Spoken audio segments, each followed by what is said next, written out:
Hello, আসসালামু আলাইকুম। কি অবস্থা সবার? সবাই কেমন আছো? তোমাদের পরীক্ষা চলছে এবং ইতিমধ্যে তোমাদের যে কমন সাবজেক্টের পরীক্ষাগুলো সেগুলো কিন্তু শেষ হয়ে গেছে। এখন তোমাদের শুরু হয়ে গেছে হচ্ছে গ্রুপ সাবজেক্টের পরীক্ষা। ইতিহাস পরীক্ষা হয়ে গেল, এখন ভূগোল পরীক্ষা। সো ভূগোল পরীক্ষা নিয়ে তোমরা অনেকে চিন্তিত থাকো বেশ কয়েকটা কারণে। সেই চিন্তাগুলো দূর করার জন্য মূলত চলে আসছি। তার আগে একটু তথ্য দিয়ে রাখি, তোমাদের ভূগোলের ফুল প্রিপারেশনের জন্য কিন্তু আমাদের শিখো ইউটিউব চ্যানেলে একটা ফুল ফাইনাল শর্ট আছে। প্রায় 3.5 ঘন্টা একটা ক্লাস আমি নিয়েছি, যেখানে প্রত্যেকটা অধ্যায় ধরে ধরে গুরুত্বপূর্ণ বিষয়গুলোর বেসিক আলোচনা করে দিয়েছে। সেটা দেখলে একটা রিভিশন তোমার কিন্তু হয়ে যাবে। সেটা না দেখা থাকলে কমেন্টের লিঙ্ক থেকে সেটা দেখে নিও। আর আজকে এই ক্লাসের মাধ্যমে আমরা 120 প্লাস এমসিকিউ, 120 প্লাস বলতে এটা প্রায় 150 প্লাসের মতো হবে, এবং যেই 6টা অধ্যায় তোমাদের পরীক্ষার জন্য আছে সেগুলো ধরে ধরে আমরা, যেগুলো বারবার বিভিন্ন বোর্ডে এসেছে এবং খুবই গুরুত্বপূর্ণ, সেগুলো আজকে আলোচনা করে দেবো, যাতে তোমরা আগামী পরীক্ষাতে মানে ভূগোল পরীক্ষাতে অনেক বেশি কমন পেয়ে যাও। তো চলো, আমরা কোনো ধরনের কথাবার্তা বলবো না, সময় আমাদের কাছে একদমই নাই। কেউ হয়তো বা ভিডিওটা দেখতেছো পরীক্ষার ঠিক মানে আগ মুহূর্তে, কারণ তোমাদের তো গ্যাপ নাই। আবার কেউ দেখতেছো যে পরীক্ষা যাওয়ার পথে। সো যে যেভাবে দেখো না কেন, একটু মনোযোগ দিও, যাতে করে হুবহু কমন পড়লে মিস না হয়। আর কনসেপ্ট যেগুলো আলোচনা করব সেটা ভালো করে মনোযোগ দেওয়া, যাতে করে ওই টাইপের প্রশ্ন আসে তোমার কোনোভাবেই মিস না যায়। ওকে, প্রথমেই হচ্ছে প্রথমত ভূগোল পরিবেশ। এই অধ্যায় থেকে বেশ কিছু এমসিকিউ কিন্তু আসে। এই অধ্যায় থেকে বেশ কিছু এমসিকিউ আসে। অধ্যায়টা একটু তুলনামূলক সহজ। আমরা প্রথম প্রশ্নে চলে যাই। কে প্রথম ভূগোল শব্দটি ব্যবহার করেন? যেটা আমরা ইতিমধ্যে সবাই জানি। কে প্রথম ব্যবহার করে? প্রথম ব্যবহার করেন হচ্ছে ইরাটোস্থেনিস। ইরাটোস্থেনিস হচ্ছে প্রথম ভূগোল শব্দটি ব্যবহার করেন। জিওগ্রাফি শব্দটির উৎপত্তি কোন ভাষা হতে? একেবারে বইয়ের ভিতরে স্পষ্ট লাইনে লেখা আছে যে এটি ইংরেজি ভাষা হতেই উৎপত্তি লাভ করেছে। সো আমাদের এখানে কনফিউশনে কিছু নাই। অনেকে হয়তো গ্রিক বলতে পারে, বাট বইয়ের ভিতরে স্পষ্ট লাইনে লেখা আছে ইংরেজি ভাষা থেকে। সো আমরা ইংরেজি ভাষা। যুক্তরাষ্ট্রের ওয়াশিংটন ডিসির বিজ্ঞান একাডেমি কত সালে ভূগোলের একটি সংজ্ঞা দিয়েছে? বিজ্ঞান একাডেমি এই সংজ্ঞাটা দেওয়ার মাধ্যমে কিন্তু ভূগোলকে একটা প্রাতিষ্ঠানিক লেভেলে নিয়ে গেছে এবং আরেক ধাপ আগায় নিয়ে গেছে। কত সালে? 1965 সালে। একেবারে বই ফলো করতে হবে। হ্যাঁ, 1965 সালে বিজ্ঞান একাডেমি ভূগোলের একটা সংজ্ঞা দিয়েছে। পরের প্রশ্ন, অশ্বমণ্ডলের উপরিভাগের বন্টন এবং বিন্যাস নিয়ে আলোচনা করা হয় কোন ভূগোলে? ভূগোল মূলত দুই প্রকার, প্রাকৃতিক, মানব। প্রাকৃতিক ভূগোলের ভিতরে বেশ কিছু শাখা আছে, যার ভিতরে একটা হচ্ছে ভূমিরূপবিদ্যা। ভূমিরূপবিদ্যা কি করে? আমাদের পৃথিবীর উপরের ভাগে যা কিছু আছে সেটা নিয়ে আলোচনা করে। সো অশ্বমণ্ডলের উপরিভাগ মানে কি?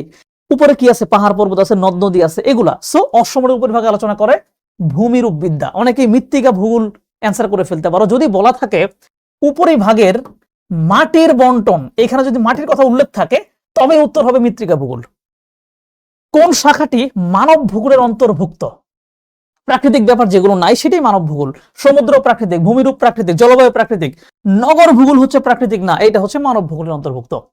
একজন কৃষকের কৃষিকাজ কোন ধরনের ভূগোলের আলোচ্য বিষয়? একজন কৃষক কৃষিকাজ এটা কেন করতেছে?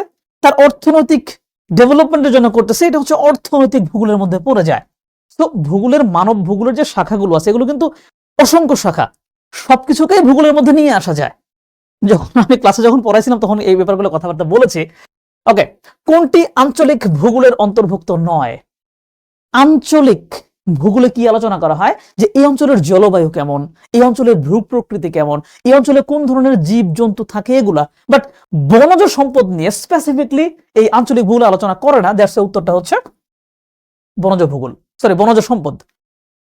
ওকে, সমুদ্র রক্ষার কৌশল মানব ভূগোলের কোন শাখায় আলোচনা করা হয়?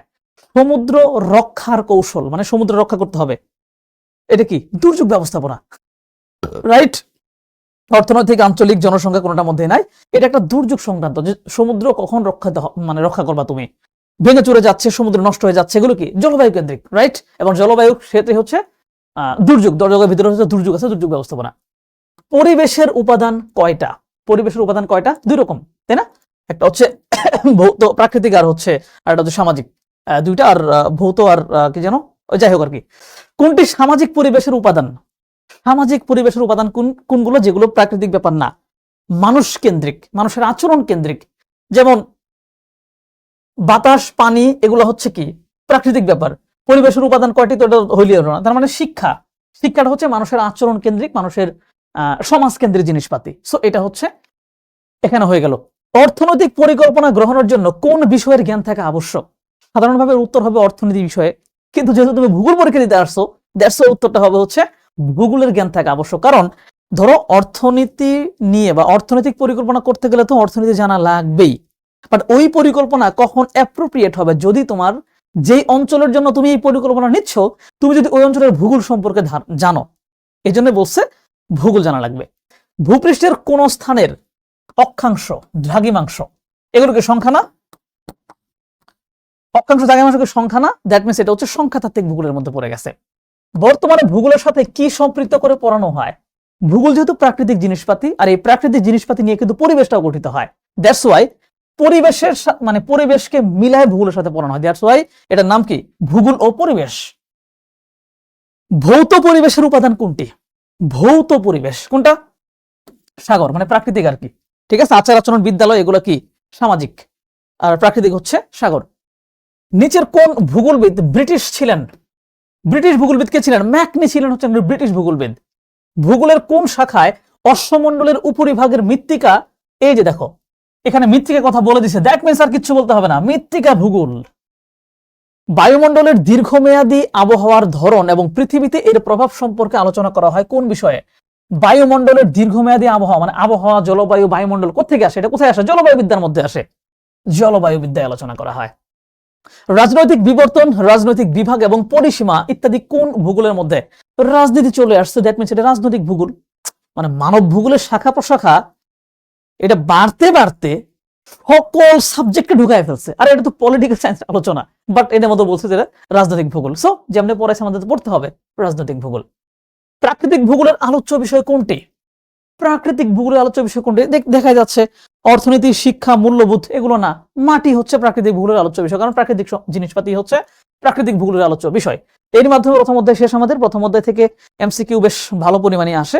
একটু যদি সময় থাকে তোমাদের হাতে, তাহলে প্রথম অধ্যায়টা লাইন ধরে ধরে পড়বা। দেখো সবসময় বলি এই ক্লাসটা হচ্ছে একেবারে ফাইনাল টাচ। তোমার যদি বই পড়া বাকি থাকে সম্পূর্ণ, আর এখন যদি তুমি এই ভিডিওটা দেখতেছো, মনে করো যে কালকে পরীক্ষা, আজকে অনেকক্ষণ আগে যদি দেখতে থাকো, তাহলে তোমাকে বলবে ভিডিও দেখা বাদ দিয়ে দাও। ভিডিও দেখা বাদ দিয়ে তুমি বইয়ের লাইন ধরে ধরে পড়ো। এটা হচ্ছে লাস্ট মোমেন্টে, যে তোমার সব পড়া আছে, লাস্টে তো দেখে যাবে আর কমন পড়ে যাবে, ঠিক আছে। আর হ্যাঁ, সাবস্ক্রাইব করে দিও, নইলে কিন্তু মোটিভেশন পাবো না। সাবস্ক্রাইব করে দিও, সামনে তোমাদের জন্য আরো বহুত ফ্রি জিনিসপাতি আসবে। এবং তোমরা যে কলেজে উঠতেছো না, কলেজে উঠলে কলেজেও ফ্রি জিনিসপাতি পাবা। পাশাপাশি আমাদের এখানে কিন্তু তোমাদের কলেজের জন্য কিন্তু আমাদের এখানে মানে একাডেমিক ব্যাচ কিন্তু আছে আর্টসের জন্য, সেখানে তোমরা ভর্তি হতে পারো। ওকে, পরের অধ্যায় কি? মহাবিশ্ব ও আমাদের পৃথিবী। এর ভিতরে বহু জিনিসপাতি আছে। কোন গ্রহের 27টি উপগ্রহ আছে? আমরা জানি ইউরেনাসের 27টি উপগ্রহ আছে। পৃথিবীর নিকটতম, আর পৃথিবীর কয়টা? একটা, মঙ্গলের 2টা, তাই না? পৃথিবীর নিকটতম নক্ষত্র কোনটা? নক্ষত্র যার আলো আছে পৃথিবীর নিকটে কোনটা? সূর্য। সূর্য। আর সূর্যের নিকটতম কোনটা? প্রক্সিমা সেন্ট্রাই, মনে রাখতে হবে। পৃথিবীর দ্বিতীয় নিকটতম প্রক্সিমা সেন্ট্রাই। প্রতি সেকেন্ডে আলো কত কিলোমিটার পথ অতিক্রম করে? 3 লাখ কিলোমিটার পথ অতিক্রম করে। আলোর গতিটা দেখছো তুমি? 3 লাখ কিলোমিটার চলে গেছে অলরেডি। কালপুরুষ কি? কালপুরুষ হচ্ছে একটা নক্ষত্র মণ্ডলী। রাতের আকাশে তাকাইলে অনেকগুলো নক্ষত্র একটা জোট বেঁধে আছে বলে মনে হয় আমাদের কাছে। এরকম বিভিন্ন গুলোর নাম আছে, বৃহৎ কুক্কুর মণ্ডল, অমুক তমুক, সপ্তর্ষি মণ্ডল। কালপুরুষ একটা নাম। সো কালপুরুষ হচ্ছে নক্ষত্র মণ্ডলী। একটি জ্যোতিষ্কের একটি মাথা এবং একটি লেজ আছে। মাথা লেজ থাকা মানে সেটা কি? সেটা হচ্ছে ধূমকেতু। মাথা লেজ থাকা মানে সেটা ধূমকেতু। এই সাবস্ক্রাইব করছো? না করলে করো, সাবস্ক্রাইব করো, ঠিক আছে। কোন গ্রহে অ্যাসিড বৃষ্টি হয়? এমন একটা গ্রহ আছে যেখানে মিথেন গ্যাসের পরিমাণ অনেক বেশি, আর মিথেন গ্যাস বাতাসে বেশি থাকলে সেখানে অ্যাসিড বৃষ্টি হয়। কোথায়? শুক্র গ্রহে। শুক্র হচ্ছে পৃথিবীর সবচেয়ে নিকটতম গ্রহ। পৃথিবীর প্রতিবেশী গ্রহকে শুক্র 4.2 কিলোমিটার, সরি কোটি কিলোমিটার, কিলোমিটার না, কোটি কিলোমিটার। কোন গ্রহে গিরিখাত দেখা যায়? এইটা হচ্ছে মঙ্গল গ্রহে। মঙ্গল গ্রহে বড় বড় গিরিখাত দেখা যায়, মানে গর্ত দেখা যায়। পৃথিবীর কেন্দ্রে উৎপন্ন কোণের মান কত ডিগ্রি? পৃথিবীর কেন্দ্রে 90 4 90 কত? 360 ডিগ্রি। ইউরি গ্যাগরিন কত সালে স্পুটনিকে চড়ে পৃথিবীকে প্রদক্ষিণ করেন? ইউরি গ্যাগরিন কত সালে করছে? 1961 সালে, মনে রাখতে হবে। ইউরি গ্যাগরিন 1961 সালে। প্রশ্ন কমন আসতে পারে এইভাবে। নিরক্ষরেখার অপর নাম কোনটা? নিরক্ষরেখার অপর নাম হচ্ছে মহাবৃত্ত, কারণ নিরক্ষরেখা সবচেয়ে বড় বৃত্ত। অপর নাম কিন্তু বিষুবরেখাও, ঠিক আছে। 10 ডিগ্রি দ্রাঘিমার জন্য সময়ের পার্থক্য হয় কত? আমরা জানি 1 ডিগ্রি সমান সমান 4 মিনিট, তাহলে 10 ডিগ্রি সমান সমান 4 গুণন 10, 40 মিনিট। 40 মিনিট। ও সরি, নিচের কোনটিকে সুমেরু বৃত্ত বলা হয়? মোটামুটি গুরুত্বপূর্ণ কয়টা রেখা আছে আমাদের, একটু মনে করাই দেই। পৃথিবীর একেবারে মাঝখান দিয়ে যেটা গেছে এইটা হচ্ছে বিষুবরেখা বা মহাবৃত্ত। উত্তর দিকের 23.5 কর্কট ক্রান্তি, দক্ষিণ দিকের 23.5 মকর ক্রান্তি, উত্তর দিকের 66.5 সুমেরু, দক্ষিণ দিকের 66.5 কুমেরু, আর এটাকে বলা হয় সুমেরু বৃত্ত। গ্রিনিচ থেকে কোন স্থানের দ্রাঘিমা 30 ডিগ্রি যদি পূর্ব হয়, গ্রিনিচ কোনটা বলো? মনে রাখবা, এইভাবে দাগ দিয়ে নিবা, মাঝখানে যেটা 0 ডিগ্রি এটাই হচ্ছে গ্রিনিচ। গ্রিনিচ থেকে 30 ডিগ্রি পূর্ব, পূর্ব দিকে 30, 1 2 3 করে এই যে 30 পূর্ব দিকে গেছি আমি। তাহলে এই দুইটা স্থানের ভিতরে দ্রাঘিমার পার্থক্য কত? 30 ডিগ্রি। প্রতি ডিগ্রির জন্য 4, দ্যাট মিন্স 120 মিনিট, মানে 2 ঘন্টা। তাহলে গ্রিনিচ থেকে যদি পূর্ব দিকে কেউ যায় পার্থক্য হবে 2 ঘন্টা। গ্রিনিচে বাজে সকাল 6টা, গ্রিনিচ থেকে এই জায়গাটা পূর্ব দিকে, মানে সময় আগায় থাকবে, যোগ করতে হবে, 6 এর সাথে 2 যোগ করবো, আমি হয়ে যাবে 8টা, সকাল 8টা। আহ্নিক গতির বেগ কোথায় সবচেয়ে বেশি? আহ্নিক গতি মানে কি? পৃথিবী নিজে নিজে ঘুরতেছে, এটা। তো এটা সবচেয়ে কোথায় গতি বেশি? পৃথিবীর মাঝামাঝি জায়গা, মানে কি নিরক্ষরেখায়। নিরক্ষরেখায় এর গতি সবচাইতে বেশি। এম এর প্রতিবাদ স্থান এন, স্থান দুটির সময়ের পার্থক্য কত? বলছে এম আর হচ্ছে এন, এইটার বিপরীত। মানে পৃথিবীর, ধরো আমি এখানে দাঁড়ায় আছি, আমি হচ্ছে এম, এখান থেকে খোঁড়া শুরু করলে পৃথিবীর ঠিক বিপরীত পাশে যেখানে আমি বের হবো ওইটা হচ্ছে এই এম এর প্রতিবাদ স্থান। আর দুইটা প্রতিবাদ স্থানের ভিতর সময় পার্থক্য হয় 12 ঘন্টা। 12 ঘন্টা। বার্ষিক গতির ফল মানে কি? যে সূর্যের চারপাশে যে একটা চক্কর মারে, এটা হচ্ছে বার্ষিক গতি। এর ফলে কি হয়? দিন রাত্রি ছোট বড় হয়, ঋতু পরিবর্তন হয়, তাই না? তো এখানে কি আছে? দিন রাত ছোট বড় হয়। ওকে। অধিবর্ষ গণনা করা হয় কোনটির জন্য? অধিবর্ষ এই যে চারপাশে একটা চক্কর দিয়ে আসে, সূর্যের চারপাশে যে একটা চক্কর দিয়ে আসতে কত সময় লাগে? কত? 365 দিন 5 ঘন্টা 48 মিনিট 47 সেকেন্ড। কিন্তু আমরা বছর ধরে 365 দিনে, এই যে প্রায় 6 ঘন্টার মতো থেকে গেল, এইটা প্রতি 4 বছর পরে যোগ হয়ে একটা পূর্ণ দিনে পরিণত হয়। তখন ওই বছরটা হয় 366 দিনে, ওই বছরটাকে বলা হয় অধিবর্ষ। তাহলে এটা কেন হলো? এই চারপাশে ঘুরে আসার কারণে, বার্ষিক গতির কারণে। 2024 থেকে 2030 এর মধ্যে কয়টা অধিবর্ষ আছে? খুব সিম্পল, তুমি যেই সনকে 4 দিয়ে ভাগ করতে পারবা, তুমি একে যদি 4 দিয়ে ভাগ করতে পারো তাহলে হচ্ছে এটা অধিবর্ষ। 506 বার গেছে, মানে মিলে গেছে। মিলে যাওয়া মানেই হচ্ছে এইটা অধিবর্ষ। তো এই অধিবর্ষের 4 বছর পর আরেকটা অধিবর্ষ হবে, মানে 2028 সাল। আর 28 পরে 4 বছর আবার 2032 সালে হবে। বাট তারপরে 30 হয়ে গেছে, তার মানে কি 2024 আর 2028, মানে দুইটা অধিবর্ষ। বুঝতে পারছো তো? যে কোনো সালকে 4 দিয়ে ভাগ করলেই ওইটা অধিবর্ষ কিনা এটা বুঝতে পারবো, মিলে গেলেই। তো তুমি 2024 থেকে 30 সবগুলোকে 4 দিয়ে ভাগ করো, জাস্ট দুইটা সাল মিলবে। 2024 একবার মিলে যাবে আর 28 সালে আরেকবার মিলে যাবে। দ্যাট মিন্স এই দুইটাই হচ্ছে অধিবর্ষ। মানে এই দুইটা বছরে ফেব্রুয়ারি মাস 29 দিনে। সূর্যকে পরিক্রমণের সময় পৃথিবীর মেরু রেখা কত ডিগ্রি কোণে হেলে থাকে? সূর্যকে যখন চারপাশে ঘুরে তখন মেরু রেখা হেলে থাকে কত ডিগ্রি কোণে? একেবারে বইয়ের ভিতরে স্পষ্ট লাইনে লেখা আছে 66.5 ডিগ্রি কোণে হেলে থাকে। কত তারিখে উত্তর গোলার্ধে সূর্য খারাপভাবে কিরণ দেয়? এটা আমরা আগে ভাবতাম 23.5 ডিগ্রি কোণে হেলে আছে, এটা আগে আমরা জানতাম। বাট তোমাদের বইয়ের ভিতরে স্পষ্ট লাইনে লেখা আছে 66.5 ডিগ্রি। কত তারিখে উত্তর গোলার্ধে সূর্য খারাপভাবে কিরণ দেয়? উত্তর গোলার্ধে এই যে উত্তর দিকে, মানে কি কর্কট ক্রান্তির উপরে খারাপভাবে কিরণ দেয় কত তারিখে? কত তারিখে? 21শে জুন। এই যে কয়দিন পরে আসতেছে, বাংলাদেশের উপরে খারাপভাবে কিরণ দেবে 21শে জুন। দক্ষিণ গোলার্ধে কত তারিখে দীর্ঘতম দিন হয়? দক্ষিণ গোলার্ধে দীর্ঘতম দিন, তার মানে দক্ষিণ গোলার্ধে যখন সূর্য খারাপভাবে কিরণ দেয় ওই দিনটাই দক্ষিণ গোলার্ধে দীর্ঘতম দিন। দক্ষিণ গোলার্ধে কত কত তারিখে দেয়? 22 ডিসেম্বর। আর এই কারণে 22 ডিসেম্বর আমাদের উত্তর গোলার্ধে দিন সবচেয়ে ছোট। তার মানে দেখো, এই যে আবার সহজভাবে, সূর্য যখন এই পাশে খারাপভাবে আলোতে তখন এই পাশে দিন বড় রাত ছোট, সূর্য যখন এই পাশে খারাপভাবে আলোতে তখন এই পাশে দিন বড় রাত ছোট। তো আমাদের এখানে রাত ছোট কবে? 22 ডিসেম্বর। তার মানে 22 ডিসেম্বরে মূলত সূর্য আলো দিচ্ছে দক্ষিণ পাশে, তার মানে দক্ষিণ পাশে তখন দিনটা বড়। ঠিক আছে, এগুলো কিন্তু দেখো, এগুলো বিস্তারিত বুঝাইতে গেলে কিন্তু কাম সারা। তো বিস্তারিত যদি না বুঝে থাকো তাহলে যে ফাইনাল শটটা দেখে নাও, কমেন্টের লিংকে দেয়া আছে, ফাইনাল শটটা দেখে নাও, তাহলে ডিটেইলসে বুঝবে। এখন আমরা শুধু এমসিকিউ করে দিয়েছি কালকে কমন পাওয়ার জন্য।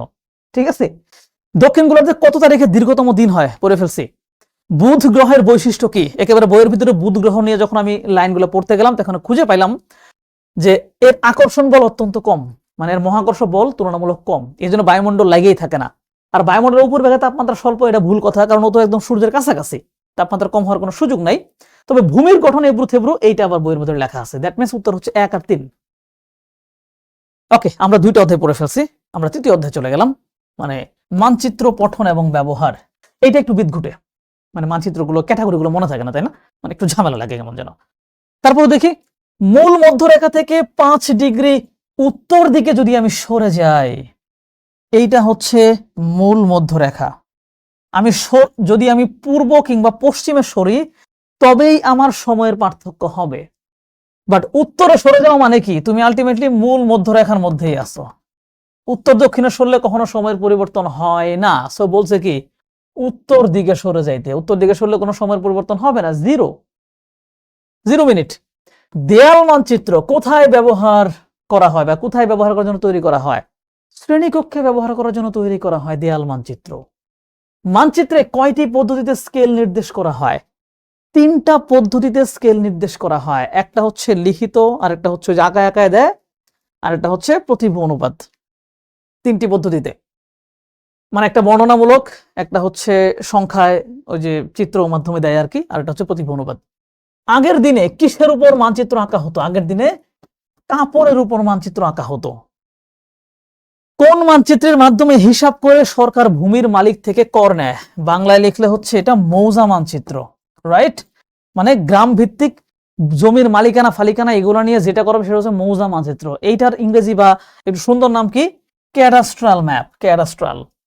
গ্রামীণ অবকাঠামো তুলে ধরার জন্য কোন মানচিত্র ব্যবহার করা হয়? মানে গ্রামের কোথায় মসজিদ আছে, কোথায় মাদ্রাসা আছে, কোথায় রাস্তা আছে, কোথায় স্কুল আছে, এগুলো দেখানো হয় মূলত ভূ সংস্থানিক মানচিত্রে। মালভূমি দেখানো হয় কোন মানচিত্রে? মালভূমি, সমভূমি, পাহাড় পর্বত, মানে প্রাকৃতিক জিনিসপাতি দেখানো হয় মূলত প্রাকৃতিক মানচিত্রে। জিপিএস কিসের সাহায্যে ভূ উপগ্রহ থেকে তথ্য সংগ্রহ করে? জিপিএস কি? গ্লোবাল পজিশনিং সিস্টেম, মানে তুমি কোথায় আসো এই পজিশনটা ঠিক করে উপগ্রহ থেকে ক্যামেরার মাধ্যমে। এইটা আমি এখান থেকে কেমনে পাবো? আমার রিসিভার উপগ্রহ থেকে সে তথ্যটা সংগ্রহ করবে, সো রিসিভারের মাধ্যমে। জিপিএস কাদের কাছে গুরুত্বপূর্ণ? জিপিএস কাদের কাছে? ভূগোলবিদদের কাছে, কারণ আমরা ভূগোল পড়াই দিয়েছি না, সো ভূগোল এটা আসলে সবার কাছেই গুরুত্বপূর্ণ। যেহেতু ভূগোল পড়াচ্ছি, দ্যাট মিন্স ভূগোলবিদদের কাছে গুরুত্বপূর্ণ। কোন দেশের 6টা প্রমাণ সময় আছে? প্রমাণ সময় কি জিনিস জানো তো? একটা দেশের স্ট্যান্ডার্ড টাইম, মানে পৃথিবীর প্রত্যেকটা স্থানেরই কিন্তু আলাদা আলাদা সময় আছে। এইটা 1 মিনিট এদিক সেদিক হইলেও প্রত্যেকটা স্থানের আলাদা আলাদা সময় আছে। তাই দেশের ভিতরে সবকিছু একটা সময়ে করার জন্য, অফিস একটা সময়ে করার জন্য আমাদের কি করা হয়? এই সম্পূর্ণ দেশের জন্য একটা স্ট্যান্ডার্ড টাইম সেট করে যে এই রেখার উপরে যে সময়টা হবে এটাই সব দেশ মেনে নিবে। ওইটার নাম হচ্ছে প্রমাণ সময়। এখন দেশ যদি বিশাল বড় হয় তাহলে তো প্রমাণ সময় অনেকগুলো লাগবে, এইদিকে একটা লাগবে, এইদিকে একটা, এরকম ভাবে 6টা প্রমাণ সময় আছে মূলত কানাডার। কানাডার প্রমাণ সময় কয়টা? 6টা। কানাডার প্রমাণ সময় 6টা। ঢাকার দ্রাঘিমা 90 ডিগ্রি পূর্ব। ঠিক আছে, দেখো যখনই সময় নির্ণয় করতে বলা হবে, সময়ের পার্থক্য যখনই বের করতে বলা হবে, চোখ বন্ধ করে কি করতে হবে? একটা দাগ দিয়ে ফেলতে হবে। ইতিমধ্যে এই ভিডিওটা হয়তো তোমরা দেখে ফেলেছো, হ্যাঁ, ইউটিউবে আছে। একটা দাগ দিয়ে ফেলতে হবে এইভাবে, দাগ দিয়ে মাঝখানে এইভাবে 0 ডিগ্রি আগায় ফেলতে হবে। এরপর এটা পূর্ব, এটা পশ্চিম। এবার হচ্ছে আমি দেখি কি বলছে। ঢাকার দ্রাঘিমা 90 ডিগ্রি পূর্ব, ঠিক আছে, 1 2 3 করে 90 ডিগ্রি পূর্ব পাশে আমি দিয়ে ফেললাম, এটা ঢাকা। এটা কি? এটা হচ্ছে আমার ঢাকা। আর রিয়াদের দ্রাঘিমা, রিয়াদ কি? সৌদি আরবের রাজধানী রিয়াদ, বলছে 45 ডিগ্রি পূর্ব, তার মানে কি এদিকে হবে? 1 2 3 করে 45, এই যে 45 ডিগ্রি পূর্বের রিয়াদ।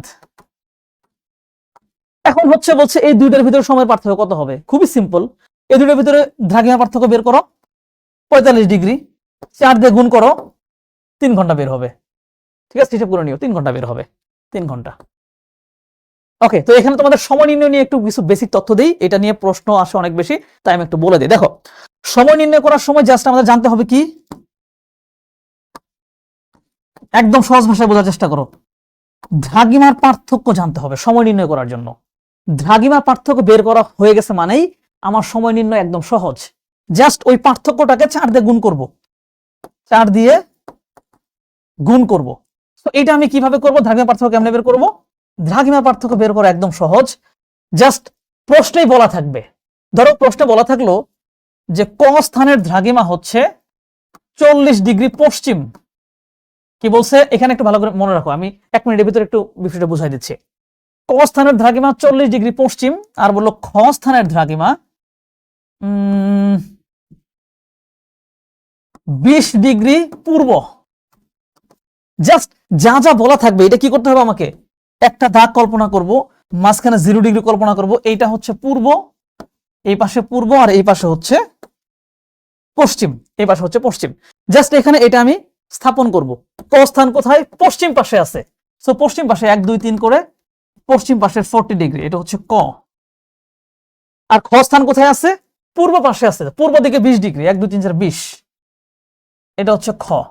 এবার বলছে এই দুটোর ভিতরে পার্থক্য বের কর। দেখো খুব সিম্পল হিসাব, যদি দুইটা স্থান একই পাশে হয়, মনে করো 0 ডিগ্রির এক পাশে হইলো, তাহলে বিয়োগ করলে পার্থক্য বের হবে। কি বলছি? যদি দুইটা স্থান 0 ডিগ্রির যে কোনো এক পাশে হয়, যদি দুইটা স্থানই এই পাশে হইলো, তাহলে বিয়োগ করলে পার্থক্য বের হবে। যদি দুইটা স্থান 0 ডিগ্রির দুই পাশে থাকে, যোগ করলে পার্থক্য বের হবে। মূলত পার্থক্য বলতে গেলে দূরত্ব বের করা বলা হচ্ছে। দূরত্ব তাহলে কতটুকু দেখো তো, এইখান থেকে এইটুকু 20 ডিগ্রি, এইখান থেকে এইটুকু 40 ডিগ্রি, তাহলে টোটাল দূরত্ব কত হইলো? টোটাল এইটা আর এইটার ভিতরে দূরত্ব কত হইলো? এখানে 40, এখানে 20, 60 ডিগ্রি হয়ে গেল। ডিগ্রি কিন্তু দূরত্বের হিসাব, ডিগ্রি কি দূরত্বের হিসাব। ঠিক আছে, দ্যাট মিন্স যদি দুই পাশে দুইটা থাকে, আমি যোগ করলেই পার্থক্য বের হয়ে যাচ্ছে।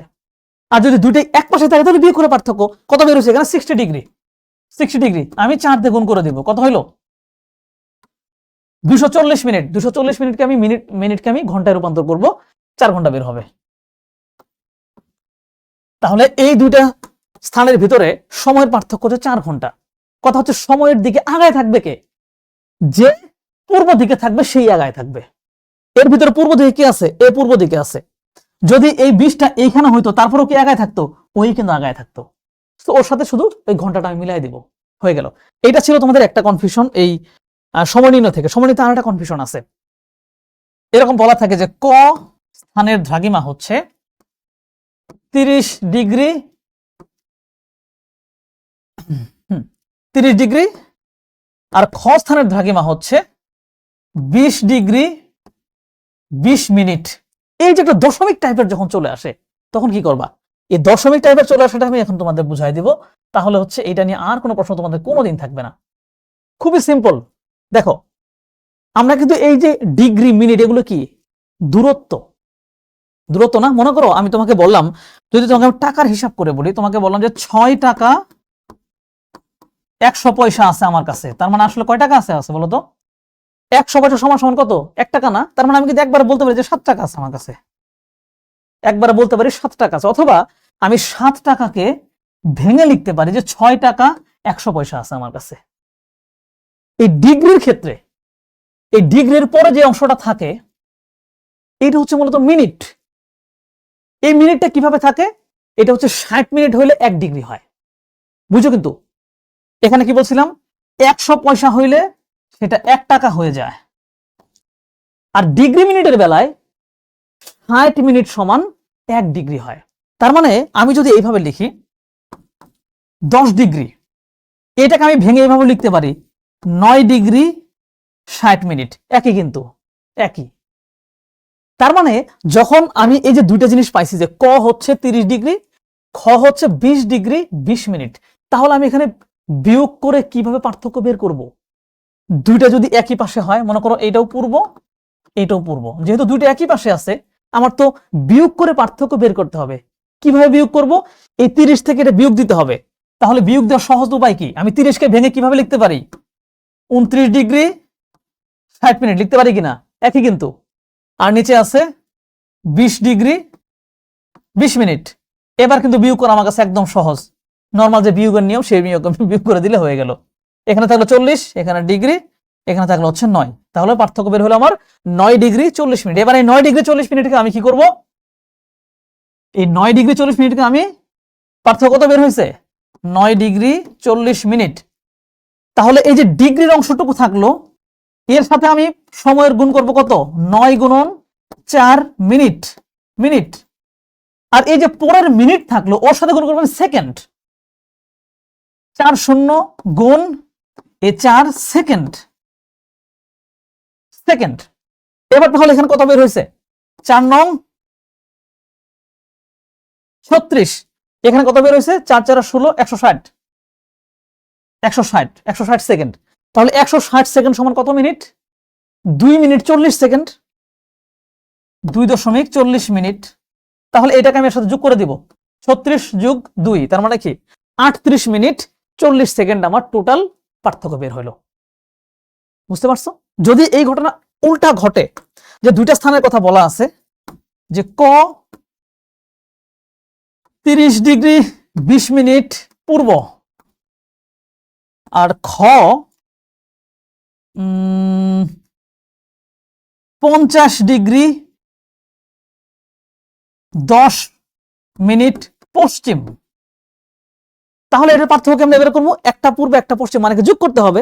তাহলে আমি এখানে যোগ করে ফেলতে পারবো, যে এই পাশে যোগ করলাম 3 বের হইলো ডিগ্রি 80 বের হয়ে গেল। এবার এটাকে আমি কি করব? এইটাকে গুণ করব 4 মিনিট দিয়ে, এইটাকে গুণ করব 4 সেকেন্ড দিয়ে, তারপরে সেকেন্ডকে মিনিট বানাবো, যোগ করলে টোটাল জিনিস বের হয়ে যাবে। পরীক্ষার আগের দিন এই বেসিকটা এর চেয়ে বেশি বোঝানো আসলে উচিত না, বাট আমি তার মনে করাই দিলাম কারণ এখান থেকে প্রশ্ন আসে। ঠিক আছে, ওকে। কত সালে সর্বপ্রথম জিআইএস এর ব্যবহার শুরু হয়? 1964 সালে সর্বপ্রথম জিআইএস এর ব্যবহার শুরু হয়। ম্যাপ্পা কোন ভাষা থেকে আসছে? ম্যাপ্পা আসছে একটা ল্যাটিন ভাষা থেকে। ম্যাপ্পা মানে কি? কাপড়, কারণ কাপড়ের উপরে ম্যাপ আঁকানো শুরু হয়। প্রতিভ অনুপাতের ইংরেজি সংক্ষিপ্ত রূপ কি? RF, রিপ্রেজেন্টেশনাল fraction.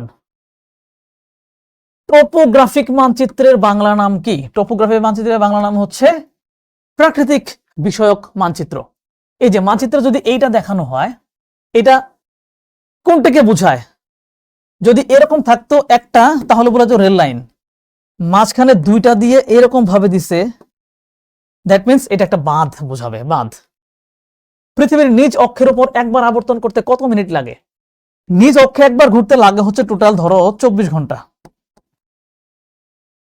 টোটাল ঘুরতে সময় লাগে 24 ঘন্টা। এটাকে মিনিট বানায় ফেলো, 1440 মিনিট সময় লাগে। গ্রিনিসের দ্রাঘিমা কত? গ্রিনিসের দ্রাঘিমা 0 ডিগ্রি। এই যে গ্রিনিস, মূল মধ্যরেখাটাই হচ্ছে মূলত গ্রিনিস, 0 ডিগ্রি। গ্রিনিসের সময় থেকে বাংলাদেশের সময় কিভাবে নির্ণয় করা হয়? এই যে গ্রিনিস হচ্ছে 0 ডিগ্রি, বাংলাদেশ হচ্ছে এই যে 90 ডিগ্রিতে। সময় পার্থক্য কত? এখানে 90 ডিগ্রি পার্থক্যের জন্য 6 ঘন্টা পার্থক্য হয়। আর বাংলাদেশ পূর্ব দিকে, মানে কি ওর তুলনায় আমরা 6 ঘন্টা আগায় আছি, মানে প্লাস। সো গ্রিনিসের সাথে আমরা 6 ঘন্টা যোগ করে দিলেই আমাদের সময়টা বের হয়ে যাবে। কিসের ভিত্তিতে প্রমাণ সময় একাধিক হতে পারে? আয়তনের ভিত্তিতে একাধিক প্রমাণ সময় হতে পারে। এই সাবস্ক্রাইব কি করছো? বারবার কিন্তু মনে করে দিচ্ছি, সাবস্ক্রাইব করে ফেলো। আয়তনের ভিত্তিতে, আয়তনের ভিত্তিতে। মানচিত্রে রং, মানচিত্রে ব্যবহার করা হয় বিভিন্ন রং, ঠিক আছে, ব্যবহার করা হয়। কনভেনশনাল সাইনও ব্যবহার করা হয়। অঙ্কনের ধরন, মানে কিভাবে আঁকাইছি সেটাও করা হয়, মানে তিনটাই। কোনটি বর্ণনামূলক স্কেল? মানে বর্ণনা করে লিখে দিছি যে 16 ইঞ্চি সমান 1 মাইল, এটা হচ্ছে বর্ণনামূলক স্কেল। ওকে, এর মাধ্যমে আমাদের 3টা অধ্যায় শেষ হয়ে গেছে, আমাদের আরো 3টা অধ্যায় আছে। ঠিক আছে, পৃথিবীর অভ্যন্তরীণ এবং বাহ্যিক গঠন খুবই জটিল একটা অধ্যায়।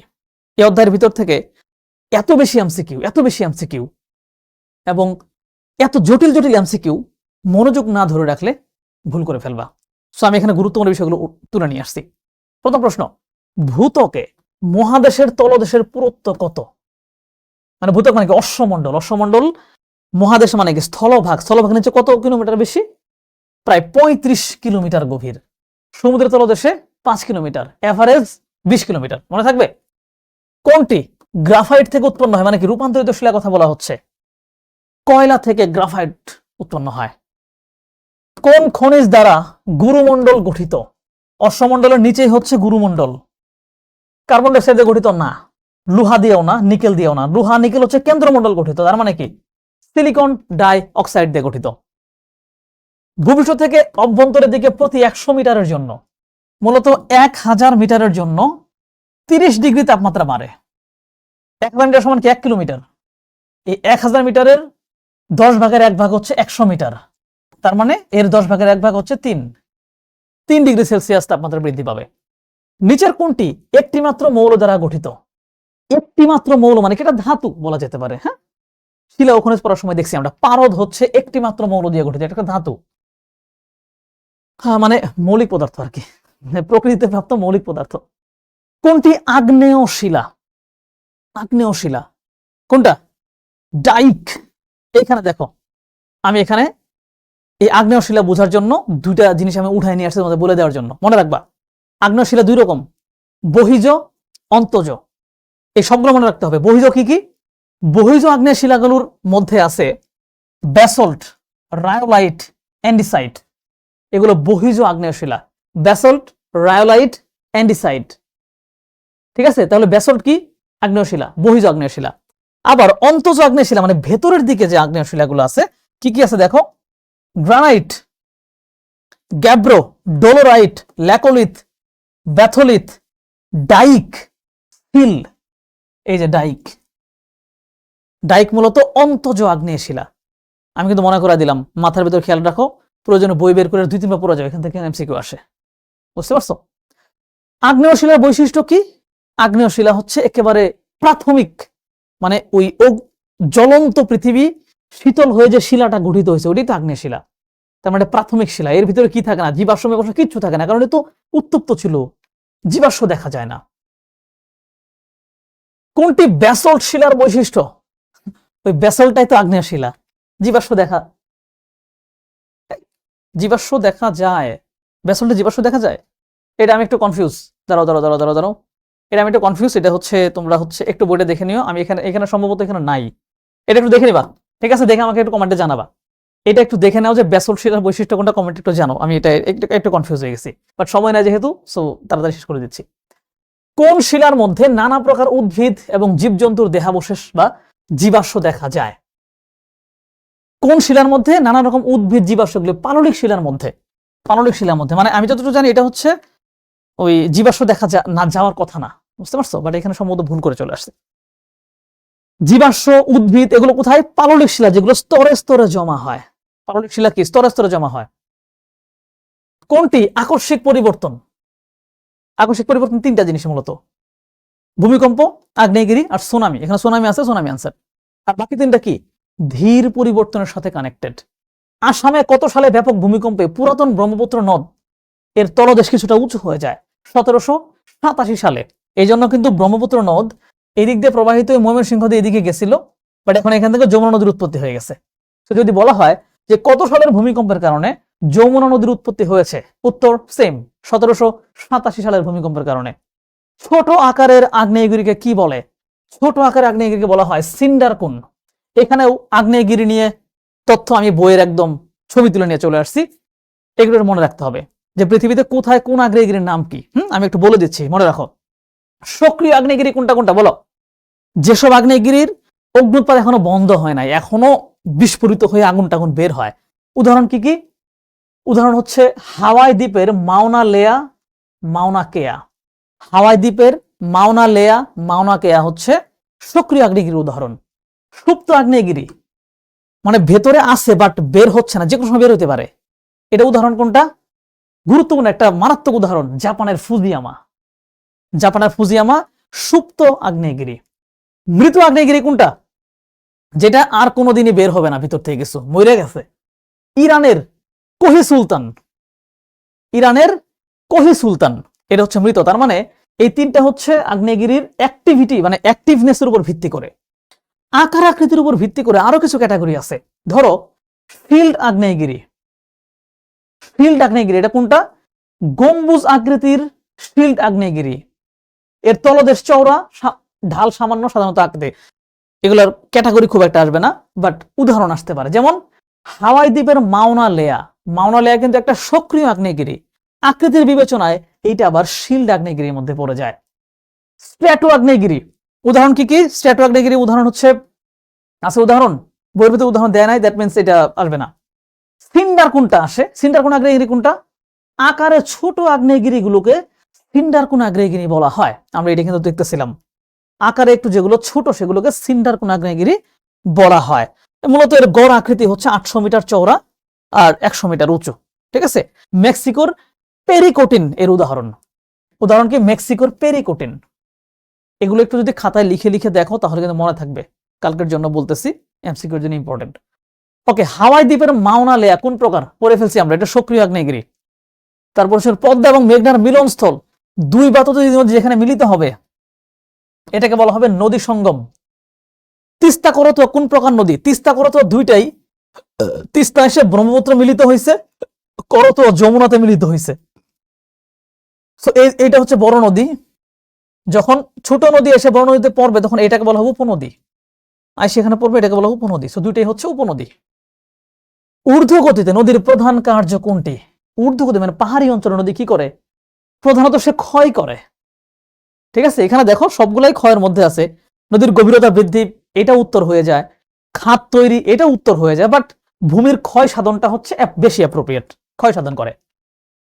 নদীর মধ্যগতির ক্ষেত্রে প্রযোজ্য কোনটা? মধ্যগতিতে নদীর গতি কিছুটা কমে যায়, ওই সময় সে সঞ্চয় কাজ শুরু করে, সঞ্চয় কাজ আরম্ভ হয়। নায়াগ্রা কি? নায়াগ্রা একটা জলপ্রপাত, মানে নদী প্রবাহিত হইতে হইতে ফোর্স করে নিচে পড়ে গেছে। এটা হচ্ছে জলপ্রপাত। কোথায়? কানাডা এবং আমেরিকার সীমান্তে অবস্থিত। এরপর হচ্ছে বাংলাদেশে বদ্বীপ সমভূমি গঠিত হয়েছে নদীর কোন গতিতে? নদীর নিম্ন গতিতে। যেখানে সে সমুদ্রে গিয়ে পড়ছে ওই জায়গায় সমুদ্রের ভিতরে বালি ফেলতে ফেলতে, পলিমাটি ফেলতে ফেলতে ধীরে ধীরে ভূমি জেগে উঠছে। সেটাই হচ্ছে আমাদের বিশাল বড় বদ্বীপ, আমাদের দক্ষিণবঙ্গ গড়ে উঠছে। সো নিম্ন গতিতে। প্লাবন সমভূমির মধ্যে সঞ্চয়জাত ভূমিরূপ কোনটা? মনে করো নদীটা সমভূমিতে এইভাবে প্রবাহিত হচ্ছে, এইভাবে প্রবাহিত হচ্ছে। এইখানে নদীর এই জায়গায় ধরো পলিবালি সঞ্চয় হয়েছে, এই দিক দিয়ে আবার নদী ভেঙে এই পথে চলে গেছে, সঞ্চয় হয়ে তখন এই যে এই দিক দিয়ে ভরে যাবে, তখন এটা টিকে থাকবে। এটাকে বলা হবে অশ্বক্ষুরাকৃতি হ্রদ। তার মানে প্লাবন সমভূমির মধ্যে সঞ্চয়জাত ভূমিরূপ হচ্ছে অশ্বক্ষুরাকৃতির হ্রদ। দিনাজপুর জেলার অধিকাংশ স্থান কি নামে পরিচিত? দিনাজপুর কোথায়? আমাদের একেবারে উত্তরে। দিনাজপুর থেকে কিছুক্ষণ উপর দিয়ে গেলে কি নেপাল শুরু হয়ে যায়, আর নেপাল হচ্ছে হিমালয়। তো হিমালয়ের পাদদেশে, পাহাড়ের পাদদেশে পলি আইসা পড়তে পড়তে জমা হইতে হইতে গঠিত হয়, এটাকে বলা হয় পলল সমভূমি। পৃথিবীর অন্যতম বৃহৎ বদ্বীপ কোনটা? বাংলাদেশ। মনে থাকবে এটা, পৃথিবী এই যেটা ইম্পর্টেন্ট কিন্তু। দিনাজপুর জেলার অধিকাংশ স্থান পলল সমভূমি নামে পরিচিত, যেটাকে বলা হয় পাদদেশীয় পলল সমভূমি, মানে হিমালয়ের পাদদেশে। হিমালয় কিভাবে গঠিত হয়েছিল? পাললিক শিলায় ভাঁজ পড়তে পড়তে হিমালয় দুই পাশ থেকে চাপ লাগছে, তারপর শিলাগুলোর মধ্যে ভাঁজ পড়তে পড়তে এর উপর দিকে উঠে গেছে, পাললিক শিলায় ভাঁজের সৃষ্টি হয়ে। ভঙ্গিল পর্বতের প্রধান বৈশিষ্ট্য কি? ভঙ্গিল পর্বত মানে হচ্ছে ভাঁজ থাকবে। ভঙ্গিল পর্বত মানে হচ্ছে ভাঁজ থাকবে, সো ভাঁজ। আগ্নেয় পর্বত কোনগুলো? আগ্নেয় পর্বত মানে কি? ওই যে আগ্নেয়গিরির অগ্নুৎপাত হয়েছে, লাভা জমতে জমতে জমতে জমতে পর্বত হয়েছে, এটাকে বলা হয় আগ্নেয়গিরি।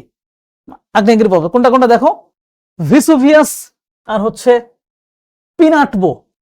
এই যে এখানে হচ্ছে আগ্নেয় পর্বতের তথ্যগুলো আমি এখানে নিয়ে আসছি, একটু দেখার চেষ্টা করো। আমি জাস্ট পর্বতের নামগুলো একটু বলে দেই। ভঙ্গিল পর্বতের উদাহরণ কোনটা কোনটা? হিমালয়, ইউরোপের আল্পস, উত্তর আমেরিকার রকি, দক্ষিণ আমেরিকার Andes. Himalaya, Alps, Rocky, Andes, ভঙ্গিল পর্বত। এরপর হচ্ছে আগ্নেয় পর্বত। আগ্নেয় পর্বত কোনটা? ইতালির ভিসুভিয়াস, কেনিয়ার কিলিমানজারো, জাপানের ফুজিয়ামা, ফিলিপাইনের পিনাটুবো।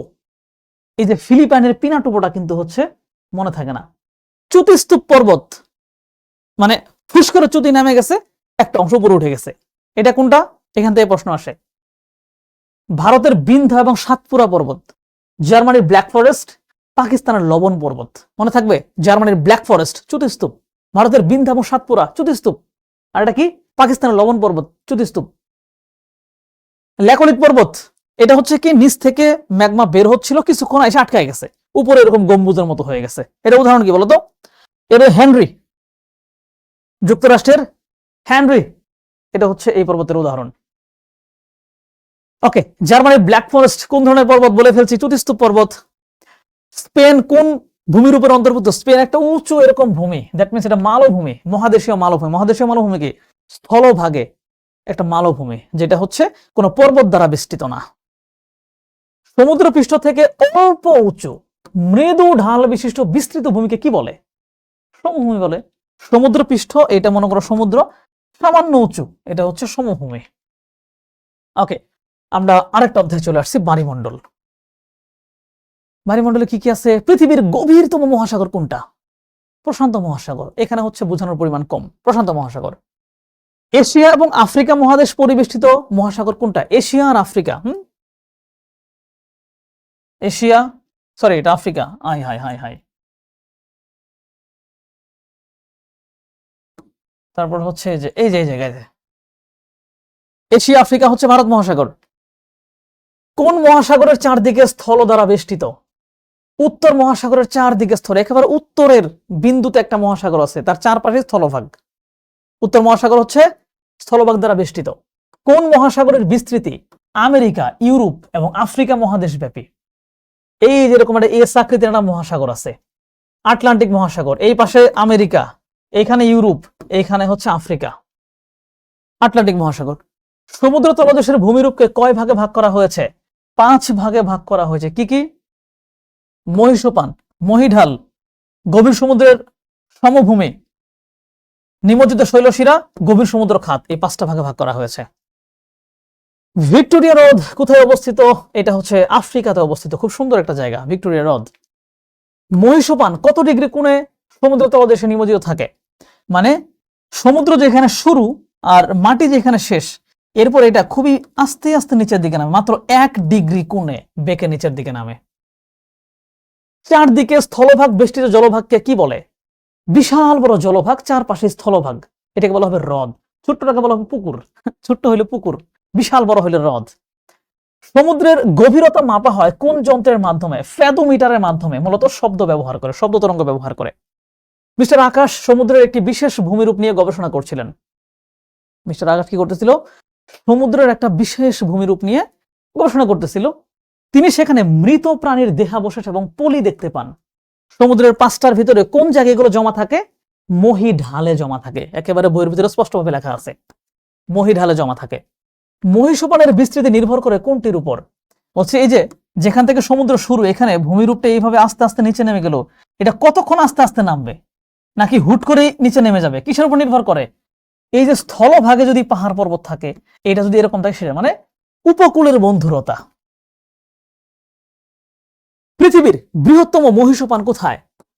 বৃহত্তম মহীসোপান হচ্ছে ইউরোপ অঞ্চলে। ইউরোপ অঞ্চলে যে সাগরগুলো, সেগুলো গভীরতা খুবই কম, ওগুলো মহীসোপানের মধ্যে পড়ে গেছে। ইউরোপে পৃথিবীর সবচেয়ে বৃহত্তম মহীসোপান। মধ্য আটলান্টিক শৈলশিরা কি দিয়ে গঠিত? আটলান্টিক মহাসাগরের যে এই যে এইভাবে একটা বিশাল বড় পাহাড়ি অঞ্চল আছে আটলান্টিক মহাসাগরের তলদেশে, এটা কি দিয়ে গঠিত? মাটির তলদেশ থেকে লাভা বের হয়ে এসে গঠিত হয়েছে। সো এটা লাভা দিয়ে গঠিত। সুন্ডা খাত কোন মহাসাগরে অবস্থিত? সুন্ডা খাত হচ্ছে মূলত ভারত মহাসাগরে অবস্থিত। সমুদ্র স্রোত সৃষ্টির প্রধান কারণ কোনটি? সমুদ্র স্রোত সৃষ্টি হয় মূলত বাতাসের কারণে। এই বাতাসটার নাম কি? এটা হচ্ছে নিয়ত বায়ু প্রবাহ। মানে যেটা পুরো পৃথিবীতে নিয়মিতভাবে যে বাতাসটা প্রবাহিত হয় বিভিন্ন চাপের তারতম্যের কারণে, হ্যাঁ, ওইটাকে বলা হয় নিয়ত বায়ু। এই নিয়ত বায়ুর কারণেই মেইনলি সমুদ্র স্রোতের সৃষ্টি হয়। নিচের কোনটি শীতল স্রোত? বইয়ের ভিতরে লেখা আছে ল্যাব্রাডর স্রোত হচ্ছে শীতল স্রোত। এই ল্যাব্রাডর স্রোতের কারণে আমেরিকার একটা অংশ অনেক বেশি শীত থাকে ওই শীতল স্রোতের প্রভাবে। শীতল এবং উষ্ণ স্রোতের মিলনস্থলে কি তৈরি হয়? ধরো শীতল স্রোতের সাথে কি আসে জানো? বিশাল বিশাল বরফখণ্ড আসে, যেগুলোকে বলা হয় হিমশৈল। ওই বরফখণ্ডের ভিতরে বিভিন্ন ধরনের প্রাণী জন্ম নেয়।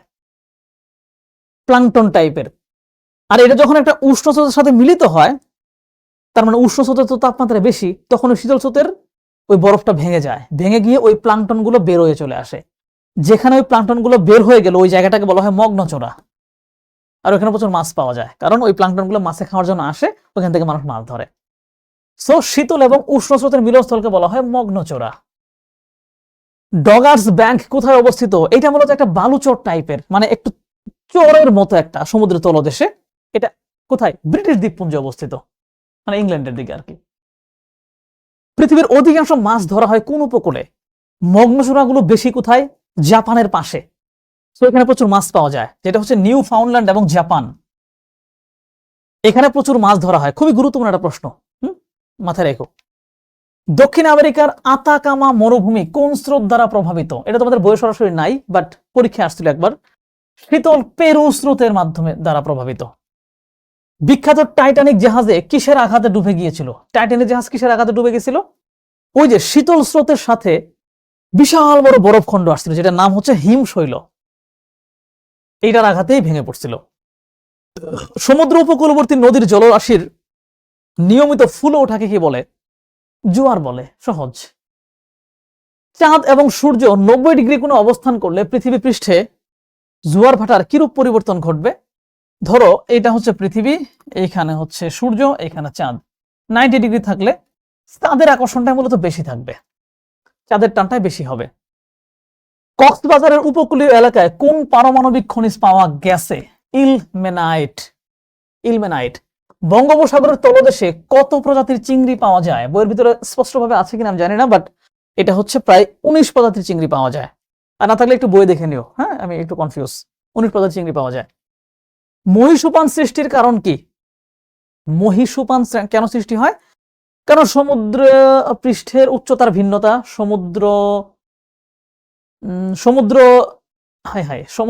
সঞ্চয় কার্য, এখানে ভুল লিখে ফেলে, সমুদ্রের সঞ্চয় কার্য, স্থলভাগের উপকূলীয় অঞ্চলে ডুবে থাকা। হ্যাঁ, স্থলভাগের উপকূলীয় অঞ্চলে ডুবে থাকা, এখানে কিছু সঞ্চয় কাজ হয়, স্রোতের সঞ্চয় কাজ, আর হচ্ছে সমুদ্র পৃষ্ঠের উচ্চতার ভিন্নতা। আমরা তিনটাই। ওকে, বাংলাদেশের ভৌগোলিক বিবরণ, এখান থেকে প্রচুর পরিমাণে সিকিউ আসে, এমসিকিউ কিন্তু প্রচুর আসে। হ্যাঁ, ওকে। লালমাই পাহাড় কোন জেলায় অবস্থিত? সহজ, এটা হচ্ছে কুমিল্লাতে অবস্থিত। বাংলাদেশে পদ্মা, যমুনা, মেঘনা নদী একত্রে কোথায় মিলিত হয়েছে? পদ্মা, যমুনা, মেঘনা কোথায় মিলিত হয়েছে? দেখো, যমুনা এসে মূলত মিলিত হয়ে গেছে পদ্মার সাথে গোয়ালন্দ, তারপরে দুইটাই মিলে একটা নাম হয়েছে পদ্মা। এরপরে গিয়ে মেঘনার সাথে মিলিত হয়েছে চাঁদপুরে গিয়ে। সো বলা যেতে পারে এটার পানি চাঁদপুরে গিয়ে মিলিত হয়েছে। বাংলাদেশের বার্ষিক গড় তাপমাত্রা কত ডিগ্রি সেলসিয়াস? 26.01 ডিগ্রি সেলসিয়াস বার্ষিক গড় তাপমাত্রা। বাংলাদেশের উষ্ণতম মাস কোনটা? সবচেয়ে গরম কোনটা? এপ্রিল মাস। এই যে কয়দিন আগে চলে গেল, উষ্ণতম মাস হচ্ছে আমাদের এপ্রিল মাস। বাংলাদেশের মাঝখান দিয়ে কত ডিগ্রি দ্রাঘিমা রেখা অতিক্রম করেছে? দ্রাঘিমা এইভাবে 90 ডিগ্রি দ্রাঘিমা অতিক্রম করেছে, কারণ আমাদের অবস্থান কত? 8801 থেকে 9241, তাই না? তো মাঝখান দিয়ে 90 ডিগ্রি গেছে, 90 ডিগ্রি পূর্ব পাশেরটা কিন্তু। হ্যাঁ, 1 নটিক্যাল মাইল সমান কত কিলোমিটার? 1.852। 1 নটিক্যাল মাইল সমান 1.852 কিলোমিটার। বাংলাদেশের উপকূলীয় ভূখণ্ড সমুদ্রে কত নটিক্যাল মাইল পর্যন্ত বিস্তৃত? উপকূলীয় ভূখণ্ড মানে আমাদের ওই যে মহীসোপানটা যে ভিতর দিক দিয়ে গেছে, এটা কত কিলোমিটার পর্যন্ত গেছে? এটা হচ্ছে বইয়ের ভিতরে এরকম একটা ছকের মতো জায়গা আছে, সেখানে স্পষ্টভাবে লেখা আছে 350 নটিক্যাল মাইল পর্যন্ত বিস্তৃত। এটা মনে রাখবা, আসতে পারে। বাংলাদেশের দক্ষিণে বঙ্গোপসাগরের তটরেখার দৈর্ঘ্য কত? মানে বাংলাদেশের দক্ষিণ পাশে বঙ্গোপসাগর আমাদের সাথে লেগে আছে কত কিলোমিটার জুড়ে? 716 কিলোমিটার জুড়ে, কোনো কোনো জায়গায় 715 লেখা থাকে। বাংলাদেশের টেরিটোরিয়াল সমুদ্র সীমা কত কিলোমিটার? মানে সমুদ্রের কত নটিক্যাল মাইল পর্যন্ত আমাদের এরিয়া? এটা হচ্ছে 12 নটিক্যাল মাইল। আর 200 নটিক্যাল মাইল পর্যন্ত আমাদের অর্থনৈতিক কাজ করার সুযোগ আছে আমাদের। টাজিংডং এর উচ্চতা কত মিটার? আমরা আজীবন পড়ে আসছিলাম, এটা হচ্ছে 1231 মিটার। তোমাদের বইয়ের ভিতরে দেখলাম স্পষ্টভাবে লেখা 1280 মিটার। বাট তোমাদের আমি জানি না, বই তো রিসেন্টলি চেঞ্জ হয়েছে, সো আমি নতুন বই দেখছি কিনা জানি না, তোমাদের বইয়ে তুমি একটু ফাইনাল চেকটা দিয়ে যাও যে তোমাকে 1231 লেখা নাকি 1280 লেখা। আমি দেখলাম বইয়ের ভিতরে 1280 লেখা। ওকে, রংপুর এবং দিনাজপুরের অধিকাংশ স্থান কোন ধরনের ভূমিরূপ? রংপুর এবং দিনাজপুরের কি পাদদেশীয় পলল সমভূমি, কারণ উত্তর দিকে উত্তরবঙ্গের আমাদের সবই কিন্তু এরকম পাদদেশীয় পলল সমভূমি। সমুদ্র সমতল থেকে দিনাজপুরের উচ্চতা কত মিটার? খুবই গুরুত্বপূর্ণ প্রশ্ন। সমুদ্র সমতল থেকে দিনাজপুর ধীরে ধীরে উঁচু হইতে হইতে হইতে হইতে 37.50 মিটার উঁচু হয়ে গেছে। গঙ্গোত্রী হিমবাহ থেকে কোন নদীর উৎপত্তি লাভ করেছে? গঙ্গোত্রী থেকে গঙ্গা। গঙ্গার আমাদের নাম কি? গঙ্গার আমাদের নাম হচ্ছে পদ্মা। সো পদ্মা নদীর উৎপত্তি লাভ করেছে। বুড়িগঙ্গা কোন নদীর শাখা নদী? বুড়িগঙ্গা হচ্ছে মূলত ধলেশ্বরী শাখা নদী। যমুনার শাখা নদী হচ্ছে ধলেশ্বরী, ধলেশ্বরী শাখা নদী হচ্ছে বুড়িগঙ্গা। কোন নদী উৎপত্তিস্থলে বরাক নামে পরিচিত ছিল? মেঘনা। বরাক নদী মণিপুর থেকে উৎপত্তি লাভ করে দুই ভাগে বিভক্ত হয়, একটা হচ্ছে সুরমা, একটা কুশিয়ারা। সিলেট দিয়ে প্রবেশ করে এরপর তারা আবার মিলিত হয়, নাম ধারণ করে কালনি, এরপরে মিলিত হয়ে এর নাম হয়ে যায় মেঘনা। এর নাম হয়ে যায় মেঘনা। কর্ণফুলী নদীর উপনদী কোনটা? মানে কর্ণফুলীতে কোন নদী আইসা মিলিত হয়ে গেছে? কাসালং, চট্টগ্রাম অঞ্চলে। বাংলাদেশের জলবায়ু কিরূপ? আমাদের জলবায়ু কেমন? সমভাবাপন্ন, খুব একটা গরম না, খুব একটা শীত না, তাই না? বাংলাদেশে বার্ষিক বৃষ্টিপাতের শতকরা কত ভাগ গ্রীষ্মকালে হয়? আমাদের টোটাল বৃষ্টিপাতের 80% হয় হচ্ছে বর্ষাকালে, আর বাকি যে 20% থাকলো এটা হয় আমাদের গ্রীষ্মকালে। শীতকালে আমাদের বৃষ্টি হয় না বললেই চলে। বাংলাদেশের বার্ষিক গড় বৃষ্টিপাত কত সেন্টিমিটার? 203 সেন্টিমিটার আমাদের বার্ষিক বৃষ্টিপাত।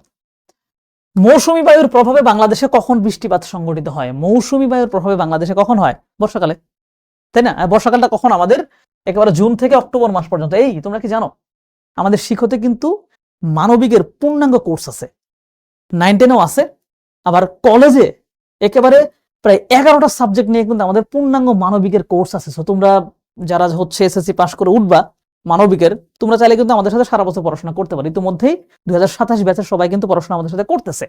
জাস্ট জানাই রাখলাম। 16780 কল করলেই 16780 কল করলেই বাকিটা হয়ে যাবে। ওকে, বর্ষাকালে বাংলাদেশের কোন মৌসুমী বায়ু সক্রিয় থাকে? বর্ষাকালে আমাদের দক্ষিণ দিক থেকে বাতাসটা আসে, সরাসরি দক্ষিণ দিক না, দক্ষিণ পশ্চিম দিক থেকে অ্যাঙ্গেল হয়ে আসে, মানে একটু ইন্ডিয়ার একটু সাইড থেকে আসে। সো দক্ষিণ পশ্চিম মৌসুমী বায়ু। বর্ষাকালে বাংলাদেশে কোন ধরনের বৃষ্টিপাত বেশি হয়ে থাকে? বৃষ্টিপাত কত প্রকার? 4-5 প্রকার, চার রকম বৃষ্টিপাত আছে। একটা হচ্ছে পরিচলন পদ্ধতির বৃষ্টিপাত, যেটা হচ্ছে বাষ্প হয়ে উপরে যায়, ঠান্ডা হয়ে ওইখানে বৃষ্টি নামে। দ্বিতীয়টা শৈলুৎক্ষেপ, বাষ্প হয়ে উপরে উঠে মেঘ গঠিত হয়ে যাইতে যাইতে পাহাড়ে বাধা পায়, তারপর বৃষ্টি ঘটায়। আর বাংলাদেশে কিন্তু শৈলুৎক্ষেপ বৃষ্টিপাতটা হয়। আর এটা আছে হচ্ছে বায়ু প্রাচীর জনিত, ঠান্ডা বাতাস গরম বাতাস একখানে মিলিত হয়ে যায়, ওইখানে বৃষ্টিপাত হয়। আর এটা আছে ঘূর্ণিঝড়ের মাঝখানে বৃষ্টিপাত হয়। এই 4টা রকম। সো বাংলাদেশে কোন ধরনের বৃষ্টিপাত বেশি হয়? শৈলুৎক্ষেপ, কারণ আমাদের উপর দিয়ে বাতাসটা যখন যায়, এই বাতাসে জলীয় বাষ্প থাকে, মেঘ থাকে, এইটা আসাম মেঘালয়ের দিকে পাহাড়ে বাধা পেয়ে আমাদের সিলেট সহ পুরো বাংলাদেশে বৃষ্টিপাত ঘটায়। সো পাহাড়ে বাধা পাওয়া মানেই শৈলুৎক্ষেপ। শীতকালে বাংলাদেশে কোন দিক থেকে বায়ু প্রবাহিত হয়? শীতকালে কি উত্তর দিক থেকে আসে, সরাসরি উত্তর দিক থেকে না, উত্তর পূর্ব দিক থেকে। আর গরমকালে আসে হচ্ছে দক্ষিণ পশ্চিম, শীতকালে উত্তর পূর্ব, উত্তর পূর্ব। বাংলাদেশের শীতলতম মাসের গড় তাপমাত্রা কত? শীতলতম মাস হচ্ছে কি জানুয়ারি। জানুয়ারির গড় তাপমাত্রা কত? 17.7 ডিগ্রি সেলসিয়াস। কোন সময়ের বৃষ্টিপাত ধান, পাট এবং আখ চাষের জন্য বিশেষ উপযোগী? গ্রীষ্মকাল। বর্ষাকালে এমন বৃষ্টিপাত হয় সবকিছু ডুবায় ফেলে, গ্রীষ্মকালে এগুলো চাষাবাদ চলে, তখন বৃষ্টিপাত হইলে ব্যাপক উপকারী আমাদের জন্য। সেটা হচ্ছে গ্রীষ্মকালে বৃষ্টিপাত। গ্রীষ্মকালের তাপমাত্রা বৃদ্ধির কারণ কি?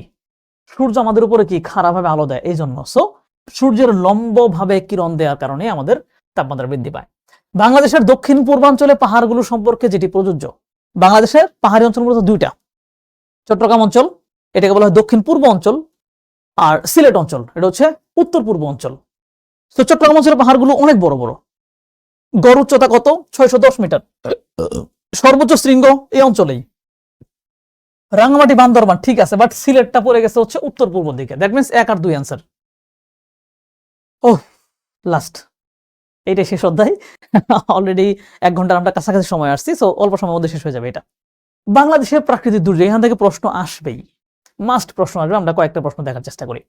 দুর্যোগ ব্যবস্থাপনার উদ্দেশ্য কি? ক্ষতির পরিমাণ হ্রাস করা, ত্রাণ এবং পুনর্বাসন নিশ্চিত করা, পুনরুদ্ধার কাজ ভালোভাবে সম্পন্ন করা। এই তিনটা উদ্দেশ্য। অনেক সময় আসে কয়টা উদ্দেশ্য থাকে? উত্তর 3টা উদ্দেশ্য। বাংলাদেশের আন্তর্জাতিক নদীর সংখ্যা কত? মানে বাংলাদেশে কয়টা নদী একাধিক দেশের উপর দিয়ে প্রবাহিত হয়েছে? কয়টা? 57টা নদী। এর ভিতরে 54টায় ভারত থেকে বাংলাদেশে ঢুকছে, মাত্র 3টা বাংলাদেশ থেকে ভারতে ঢুকছে। ঠিক আছে। বন্যার প্রাকৃতিক কারণ কোনটি? বন্যার প্রাকৃতিক কারণ হচ্ছে একেবারে কি বলবো, এর ভিতরে কিন্তু লেখাই আছে, বইয়ের ভিতরে লেখাই আছে, তুমি দেখলে বুঝতে পারবা।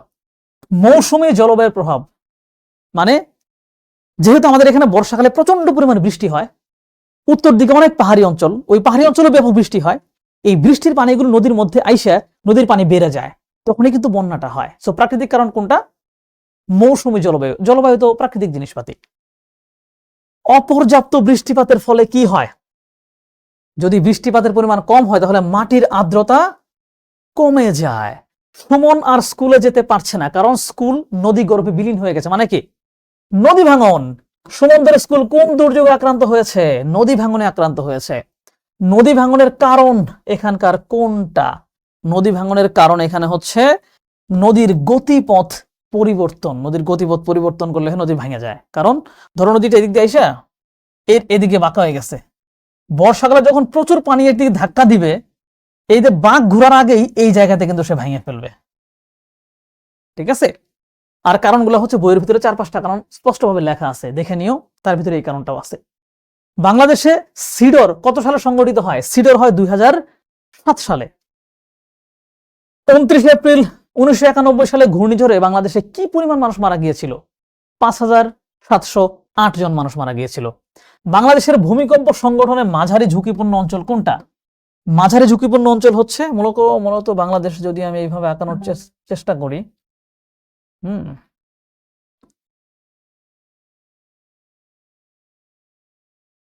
ধরো এটা যদি বাংলাদেশ হয়, তাহলে বাংলাদেশে দেখো, আমি তো 1 সেকেন্ড আঁকায় ফেলছি, এরকম একটা ব্যাপার।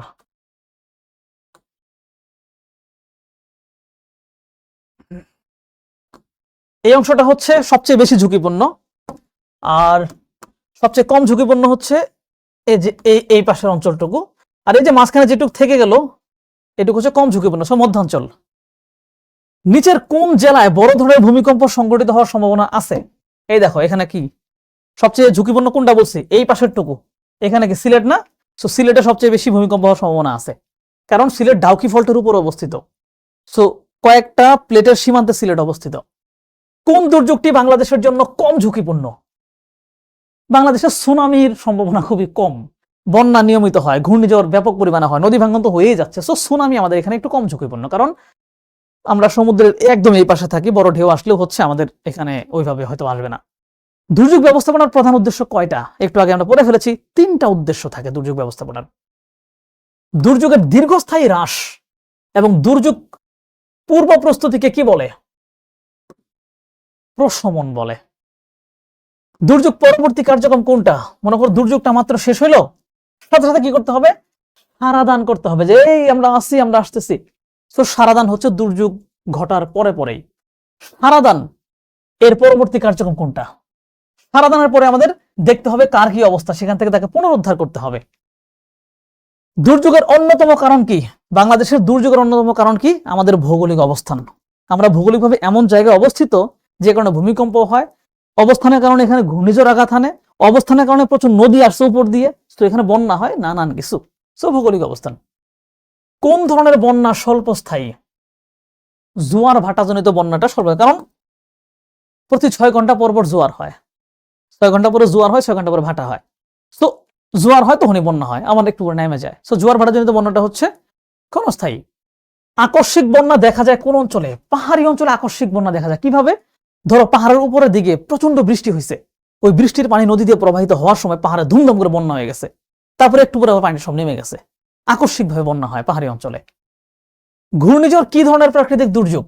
ঘূর্ণিঝড় হচ্ছে একটা কি বলবো, সাময়িক, ফুস করে, মানে বছরের নির্দিষ্ট দুইটা সময় হচ্ছে ঘূর্ণিঝড়গুলো আসে। এই যে এখন একটা সময় যাচ্ছে, আরটা যাবে হচ্ছে সেপ্টেম্বরের দিকে। ভূমিকম্পের তীব্রতা এবং প্রকৃতি সম্পর্কে জানা যায় কোনটি থেকে? রিক্টার স্কেলের মাধ্যমে মূলত ভূমিকম্পের তীব্রতা সম্পর্কে আমরা জানতে পারি। কোন সময় দুর্যোগ ব্যবস্থাপনার বেশি কাজ সম্পন্ন করতে হয়? আগেই, মানে দুর্যোগ পূর্ব সময় সব করে ফেলে রাখতে হয়। প্রশমনের ইংরেজি প্রতিশব্দ কোনটা? মিটিগেশন। এবং এরই মাধ্যমে আমরা হচ্ছে আরো আছে বাংলাদেশ দুর্যোগ প্রস্তুতি কেন্দ্রের অপর নাম কি? বাংলাদেশ দুর্যোগ প্রস্তুতি কেন্দ্রের অপর নাম হচ্ছে এই যে বিডিপিসি। আমি একটু দ্রুত যাচ্ছি। হ্যাঁ, স্পারসো কি ধরনের সংস্থা? স্পারসো হচ্ছে একটা সরকারি সংস্থা। এটা কি করে? আবহাওয়া নিয়ে কাজ করে, আবহাওয়ার পূর্বাভাস দেয় আমাদেরকে। হ্যাঁ, এটা দুর্যোগের ক্ষেত্রে কিন্তু খুবই কাজে লাগে। ওকে, আমার মনে হয় শেষ। আমরা হচ্ছে মোটামুটি বলা যায় যে লাস্ট মোমেন্টে যতটুকু জিনিস কভার করা যায় আমরা ট্রাই করেছি, যে ইম্পর্টেন্ট কিছু যাতে বাদ না যায়। সো এখন তোমার হাতে যদি সময় থাকে তাহলে বলবো তুমি প্রত্যেকটা লাইন ধরে ধরে পড়ো। সময় না থাকলে এটা দেখছো, এখান থেকে অনেক কমন আসবে, এখান থেকে তুমি অ্যান্সার করতে পারবা। আর হ্যাঁ, কমেন্টে কিন্তু দেয়া আছে তোমাদের ফাইনাল শর্ট, মানে ফুল সিলেবাসটা আমি পড়ায় কাভার করে দিছি, ওইটাও তুমি দেখে পরীক্ষা দিতে যাইতে পারো। আর এর পাশাপাশি লাস্টে একটা কথাই বলবো, তোমাদের কিন্তু এইচএসসি, তোমরা হচ্ছে এইচএসসি 28 হয়ে যাবা, তাই না? তো তোমাদের সামনে কলেজ লাইফের পড়াশোনা সহজ করার জন্য শিখতে কিন্তু আমাদের ফুল কোর্স আছে, চাইলে তোমরা সেখানেও জয়েন করে ফেলতে পারো। আর হ্যাঁ, পরীক্ষা অফকোর্স ভালো হোক এবং তুমি জিপিএ 5 পাও, তোমার সাথে বিভিন্ন জেলায় জেলায় দেখা হয়ে যাবে। সবার জন্য অনেক অনেক শুভকামনা। বাই।